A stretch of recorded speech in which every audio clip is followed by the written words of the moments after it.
What's up mga idol? Hinebra, nag-trade agad after malaglag sa SMB. Pero bago mo sana ipagpatuloy ang panonood mo, ay huwag mong kalimutan na mag-subscribe bilang suporta sa aking YouTube channel. Maraming salamat idol. Isingit lang muna sandali natin ang hinanakit ni Jamie Malonzo. Sobrang naiinis daw siya sa pagkatalo nila dahil akala nila ay almost sure win na. Gustong-gusto daw sana niyang manalo kaya nga todo na ang naging performance niya. Mas ginanahan daw siya maglaro dahil na-inspired siya sa performance ni LA Tenorio noong Game 6, kaya masama daw ang loob niya dahil hindi nila nakuha ang panalo. Alay nga daw sana nila kay Tenorio kung nakapag-final sila. Pero wala na daw magagawa dahil nga natalo na, pero hindi daw siya nakatulog ng buo kakaisip.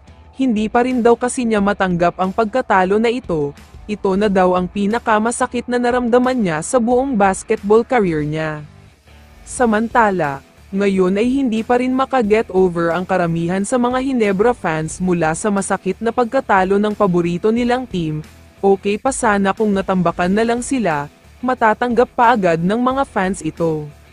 Pero ang problema ay hawak na ng Hinebra ang 11-point lead heading to fourth quarter.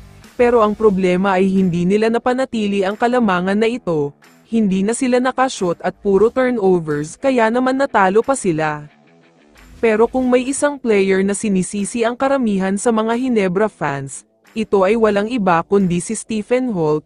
Ayon sa mga fans ay wala daw siyang kwenta, palaging nagdadalawang isip, mababa ang basketball IQ at kabado.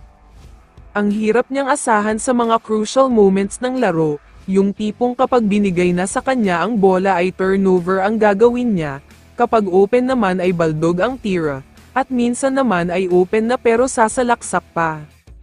Kaya naman ayon sa multiple reports ay hindi daw natuwa si Boss Al Francis, Chua at coach team sa ginawa niya. Mataas daw talaga ang expectations ng management sa kanya, pero ang problema ay hindi niya na-reach ito dahil sa pangit ng laro niya.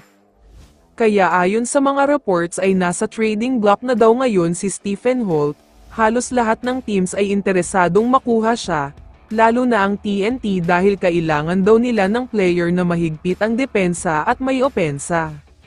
Dalawang mataas na first round pick naman daw ang hinihinging kapalit ng Hinebra, at least first pick or second pick ang gusto nila, kaya abangan nating lahat ang mga susunod na videos para sa karagdagang update sa trade. Kaya naman kung ikaw ang tatanungin idol, ano ang masasabi mo sa balitang ito? I-comment mo naman ang sagot mo sa tanong na ito. So dito na nagtatapos ang video na ito. Maraming salamat sa pagsuporta at panonood mga idol. Ingat at bye-bye.